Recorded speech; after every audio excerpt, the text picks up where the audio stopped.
अरे वाह शीला बहन जी, आज की किटी का सेंटर ऑफ अट्रैक्शन तो आप ही हो। क्या लग रहा है आपके ऊपर यह काला रंग? काली साड़ी में आप गजब ढा रही हो। बिल्कुल ठीक कह रही हैं आशा जी, आपके ऊपर ना ये साड़ी बहुत सूट कर रही है। शीला, रश्मि, ये समोसे लो ना, मैंने स्पेशल पनीर वाले समोसे बनवाए आप लोगों के लिए।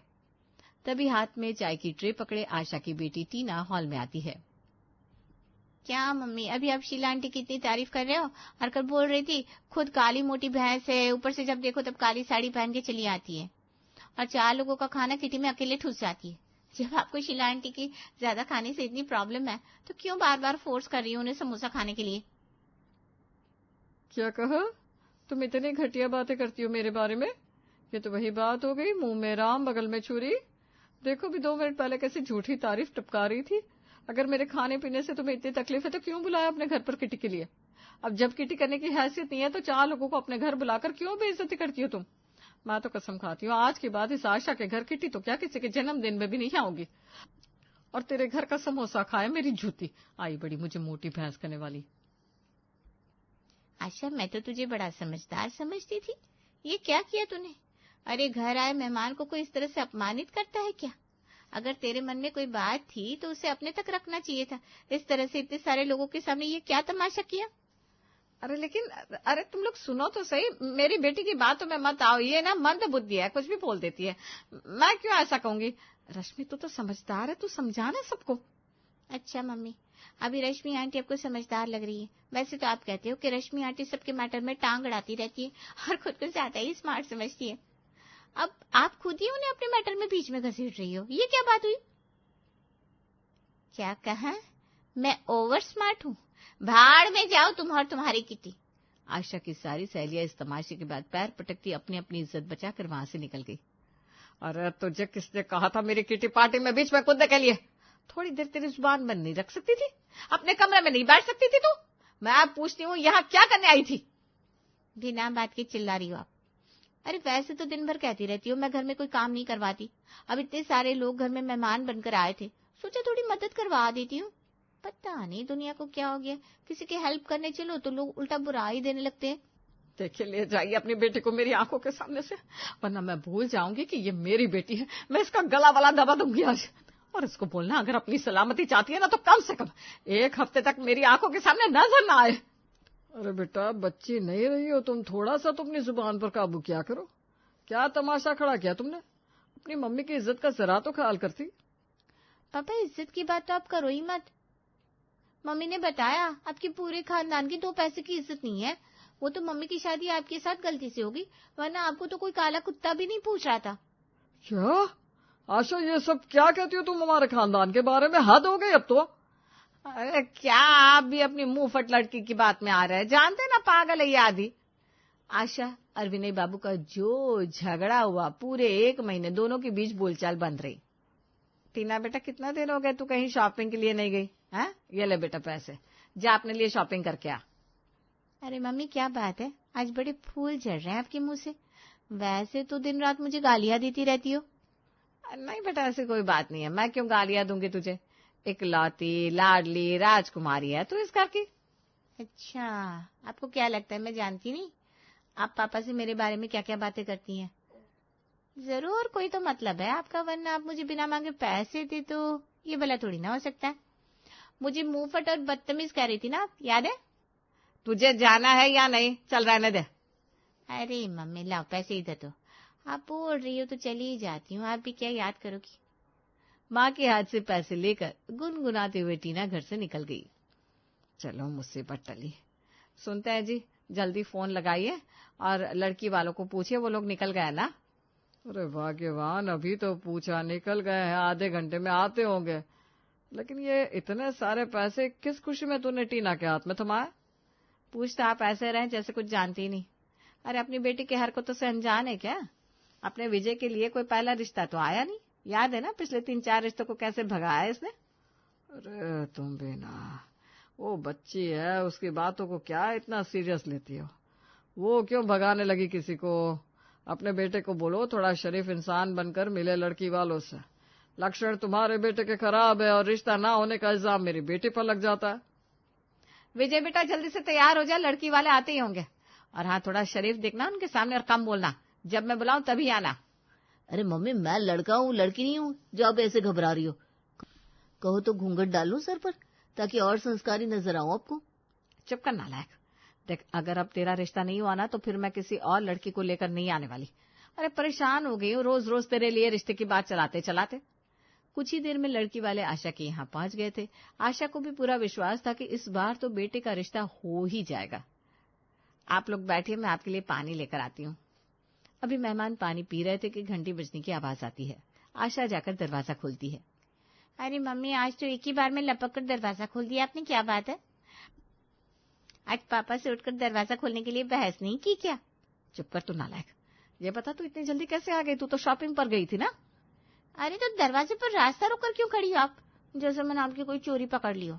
अंदर चलो ना। टीना जैसे ही अंदर आती है उसे वहां मेहमान दिखाई देते हैं। अच्छा, तो ये वजह है आपकी मुझ पर मेहरबान होने की। सच बताओ मम्मी, आपने मुझे भगाने के लिए वो शॉपिंग वाली चाल चली थी ना? अरे बेटा, पर तुम्हारी मम्मी अपनी ही बेटी को घर से भगाने के लिए चाल क्यों चलेंगी? आपको पता नहीं आंटी जी, अभी हमारे घर के बारे में। जितने सीधे साधे दिख रहे हैं ना सब लोग, इतना सीधा कोई आया नहीं। बकरी की खाल में लोमड़ी है सब। क्या बहन जी, क्या बोल रही है आपकी बेटी? अरे कुछ नहीं, इसकी मजाक करने की आदत है, इसकी बातों को ज्यादा सीरियसली मत लो। बेटा तू बाहर से आई है, थक गई होगी, अपने कमरे में जाकर आराम कर ले, मैं तेरी चाय वहीं लेकर आती हूँ। हाँ? अरे क्यों भाई, मैंने कौन सा पत्थर तोड़े है जो थक जाऊंगी? रिक्शा से नुक्कड़ तक गई थी, गोलगप्पे खाए, फिर सोचा इतनी सर्दी में शॉपिंग जाकर क्या करूंगी, वापस लौट आई। बहन जी जाने दीजिए, यहीं बैठने दीजिए, इसे क्यों जिद कर रही है? बेड़ा करक, अब तो बस भगवान ही बचाए, पता नहीं क्या क्या बक देगी ये मुंह फट। आशा मेहमानों के सामने ज्यादा कुछ कह नहीं सकती थी, इसलिए चुपचाप रसोई में चाय नाश्ता लेने चली जाती है। क्या बात है मम्मी, सच सच बताना, ये सब आपने ही बनाया है? मैं नहीं बनाऊंगी तो और कौन बनाएगा? ये कैसा सवाल है बेटा? रहने तो मम्मी, मुझसे झूठ बोलने की कोशिश मत करो। सिंपल खाना तो ढंग से बनाते नहीं हो आप। बेचारे पापा को बनाना पड़ता है सब कुछ। चुप कर नालायक, ज्यादा मत बोल, जब देखो तब बकवास करती रहती है। अच्छा बहन जी, मैं कह रही थी आपका बेटा नजर नहीं आ रहा, उसे भी बुलवा लेती तो। अरे वो कहाँ से आएगा, अभी तो पड़ा सो रहा होगा कुत्ता। क्या क्या बोल रही हो? अरे आंटी, मैं कोई झूठ थोड़ी ना बोल रही हूँ। रात में 3-3 बजे तक मोबाइल में गेम खेलता है, फिर दोपहर में 12 बजे तक बिस्तर में मुंह घुसाए पड़ा रहता है। हफ्ते हफ्ते तक ना आता नहीं है, कमरे से भी बदबू मारती है उसके। आप ही बताओ, कुत्ता ना बोलूं तो क्या कहूँ? अरे बहन जी, क्या बोल रही है आपकी बेटी? मैं कहती हूँ टीना, तो अपने कमरे में जा, नहीं तो मुझसे बुरा कोई नहीं होगा। अरे बहन जी, डांट डपट कर बच्चे का मुंह बंद करवाने से क्या होगा? अब आपकी बेटी की सारी सच्चाई आ गई है हमारे सामने। वो तो अच्छा हुआ हमारी आंखें खुल गई, वरना सारी जिंदगी रोते हुए बितानी पड़ती हमारी लड़की को। नहीं जी नहीं, हमें नहीं देखना आपका लड़का, चलते हैं हम। अरे बहन जी बैठिए, तो ये समोसे तो खाकर जाइए, इसकी बातों में मत आओ। आप एक बार मेरे बेटे से मिलकर देखो, बड़ा सुशील लड़का है मेरा। अरे आप ही खा लो आपके पति के हाथ के बने समोसे। नमस्ते। क्या हुआ मम्मी, कहाँ गए वो लोग? आपने मुझे उनसे मिलने के लिए बुलाया क्यों नहीं? अरे बेटा, तू तो तब मिलेगा ना जब ये तेरी कुंड लेकर राहु तुझे मिलने देगा। इसने फिर अपनी गंदी जुबान खोल दी। अब क्या करूं, अपनी ही औलाद है, गला भी तो नहीं घोंट सकती। माँ की बात सुनकर टीना को जी भर सुनाने के बाद विजय भी गुस्से में अपने कमरे में चला जाता है। पता नहीं, सच्ची बात करो तो सबको इतनी बुरी क्यों लग जाती है? मैंने ऐसा क्या कह दिया जो सबके सब इतना नाराज हो रहे हैं? खैर छोड़ो, ये समोसे ट्राई करती हूँ, बिना बात वेस्ट हो जाएंगे। सबके जीवन में हलचल मचाने के बाद टीना आराम से सोफे पर बैठकर समोसे खा रही थी। उसके चेहरे को देखकर कोई नहीं कह सकता था कि उसने अभी थोड़ी देर पहले इस घर में भूकंप लेकर आया था। कुछ दिन बाद, मम्मी ये सोनल है, मैंने शादी कर ली है, आज से यही आपकी बहू है और आपके साथ इसी घर में रहने वाली है। अरे कमबख्त, ये कोई तरीका है माँ के साथ मजाक करने का? शादी नहीं हुई, सेल में बिकने वाला 100 रुपए का चप्पल हो गया जो खरीद कर ले आया। जब तक आपकी सुपुत्री कुंडली मारकर घर में बैठी है ना, मेरी शादी तो दूर, सगाई भी नहीं होने देगी ये। शादी के ख्वाब छोड़ो, मैंने मंदिर में माला डाल ली, बस हो गई शादी। कोई फायदा नहीं है, 4 मेहमानों को घर पर बुलाओगे ना तो इसलिए बेइज्जती करके भगा देना है सबको। क्या सच्ची में शादी करके लाया है क्या इसको? हे भगवान, लुट गई, बर्बाद हो गई। लुटी नहीं हो तुम, लूटने से बचा लिया तुम्हारे बेटे ने। शादी करवानी थी ना उसकी, अच्छा है अपनी पसंद से ले आया। कम से कम ये तुम्हारी बेटी की विस्फोटक बातें सुनकर भागेगी तो नहीं। बेटा अच्छे से पूछ लिया ना इसे, टिक तो जाएगी ना घर में। हाँ पापा, मैंने इसे सब समझा दिया है। चलो फिर ठीक है, हमारा आशीर्वाद तुम्हारे साथ है बेटा, आज से तुम इस घर की बहू हो। हालांकि कई दिनों तक आशा छाती पीट पीट कर रोती रही।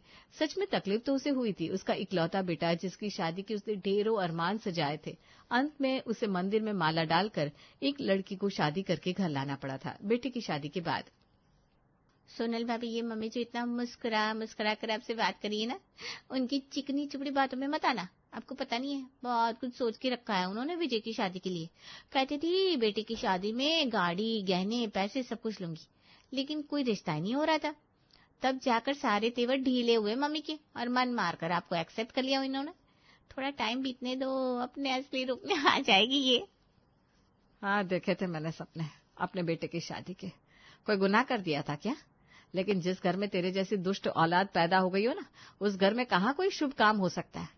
सोनल बेटा, इसकी बकवास सुनने की जरूरत नहीं है। अब तो इस घर की लक्ष्मी है, कुछ नहीं चाहिए हमें। जी मम्मी जी, आप चिंता मत करिए, मैं टीना की बातों में नहीं आऊंगी। कुछ दिन बाद मम्मी जी, मैं सोच रही थी आप सभी लोग टीना से परेशान हैं। दरअसल बचपना है उसके अंदर, बोलने से पहले ना सोचती है कि कब किसके सामने क्या बोलना चाहिए। बाकी मन की बुरी नहीं है, किसी का बुरा करने की इच्छा नहीं होती इसके अंदर। मुझे ऐसा लगता है कि हमें अब उसकी शादी के बारे में सोचना चाहिए। पढ़ी लिखी तो है ही, कोई अच्छा लड़का मिल जाएगा तो हो सकता है इसके अंदर थोड़ी समझदारी आ जाए।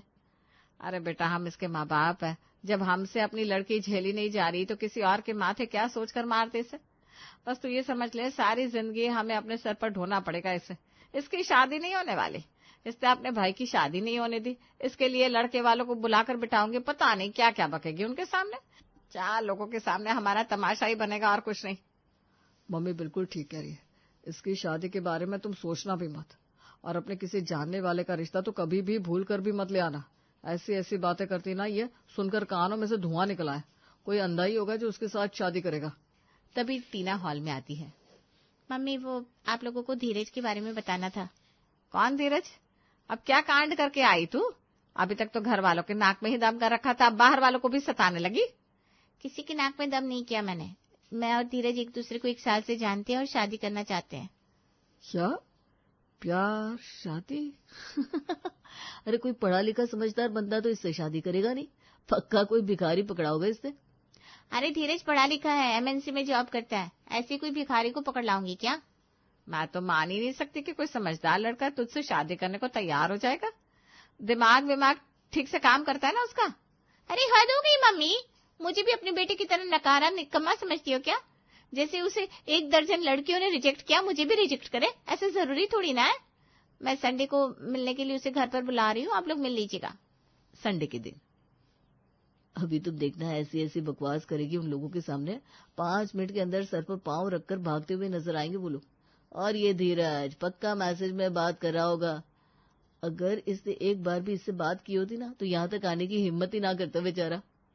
वो सब तो ठीक है, लेकिन देखिए ना, लड़का बड़ा हैंडसम है, शक्ल से ही पढ़ा लिखा और समझदार लग रहा है। बेटा कहाँ मिले आप लोग? आप अच्छे से एक दूसरे को जान और समझ गए ना? आंटी जी, हम लोग सोशल मीडिया के थ्रू मिले थे, लेकिन धीरे धीरे मुझे टीना की बातें, उसकी समझदारी बहुत अच्छी लगने लगी, और फिर हमने फैसला किया कि हम शादी कर लेंगे। तुम्हें टीना की समझदारी अच्छी लगी? तुम्हें पक्का पता है ना तुमने टीना से ही बात की थी? कैसी बात कर रही हो मम्मी? ऑफ कोर्स मैंने ही बात की थी। धीरज ने मुझसे कुछ सवाल पूछे थे, मैंने उनका जवाब दिया, और तब से ही धीरज मुझे पसंद करने लगे। आपको पता है, मैंने इससे पूछा तुम्हारी फैमिली तुम्हारे लिए क्या है? आप जानते हैं इसने क्या जवाब दिया? मेरी फैमिली मेरे लिए जीने की वजह है। What a philosophy! मैं तो फैन हो गया। ये जिस तरह से आप लोगों की तारीफ करती थी और बताती थी अंकल आंटी में कितना प्यार है, अंकल किचन में आपकी कितनी हेल्प करते हैं, मुझे लगा यही वो लड़की है जिसके साथ मैं अपना जीवन बिता सकता हूँ। क्या इसने हम लोगों की तारीफ करी? और इसके पास फिलोसॉफी भी है? हे भगवान, इससे पहले कि मुझे चक्कर आ जाए, कोई मुझे मेरे कमरे में छोड़ दो। मुझे अभी भी लग रहा है कि मैं किसी सपने में जी रहा हूँ। धीरज बेटा, तुम पक्का श्योर हो ना कि तुम्हें शादी करनी है? बाद में पीछे तो नहीं हट जाओगे? नहीं नहीं अंकल, मैं पीछे क्यों हटूंगा?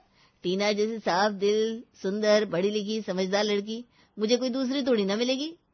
हर सिचुएशन को कितना अच्छे से हैंडल करना चाहती है ये। बस ऐसी तो वाइफ चाहिए होती है हर लड़की को। अच्छा, जितनी तुम तारीफ कर रहे हो ना, हमें तो खुद भी नहीं पता था कि हमारी बेटी में इतने सारे गुण हैं। कैसी बात कर रहे हो पापा? आपने सुना ही होगा, हीरे की असली पहचान सिर्फ जौहरी के पास होती है। वाह, क्या बात कही है तुमने। बस तुम्हारी इन्हीं बातों का तो कायल हूं मैं। ठीक है, फिर हमारी तरफ से रिश्ता पक्का। तुम दोनों मंदिर में शादी कर सकते हो, मतलब हम ही करवा देंगे तुम दोनों की शादी। अरे क्या बकवास कर रही हो, अपनी इकलौती बेटी की मंदिर में शादी करवाओगी क्या? क्यों, आप अपनी बेटी की हरकतें नहीं जानते? पता नहीं कौन सा दौरा चढ़ा हुआ इसे, जो ये ऐसी सती सावित्री बनी हुई है। इससे पहले कि वो अपने असली नागिन वाले रूप में आए, विदा कर दो इसे यहाँ से। हमारा मतलब है, हम जल्द से जल्द मुहूर्त देखते हैं और सादगी से आप लोगों की शादी करवा देते हैं।